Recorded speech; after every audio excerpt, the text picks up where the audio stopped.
ইচ্ছে পূরণকারী অমাবস্যা বা পৌষ অমাবস্যা অর্থাৎ আগামী 19 ডিসেম্বর 2025 শুক্রবার পালিত হবে পৌষ অমাবস্যা। আর এই পৌষ অমাবস্যার তিথিতে আপনার যেকোনো ইচ্ছে কিন্তু পূরণ হতে পারে। যদি সেটা সৎ ইচ্ছে হয়, সৎ মনস্কামনা হয়। অসৎ কোনো মনস্কামনা চাইলে বা অবাস্তব কোনো মনস্কামনা চাইলে কিন্তু কখনোই পূরণ হবে না। কি করতে হবে?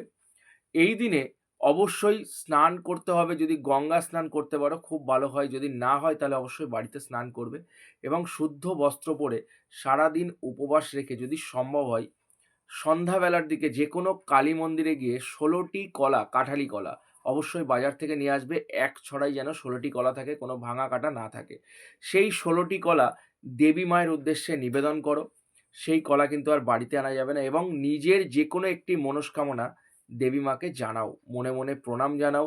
দেবী মাকে নিজের মনস্কামনা জানাও এবং সেই মনস্কামনা তোমার ১০০% কিন্তু দেবী মা পূরণ করবে।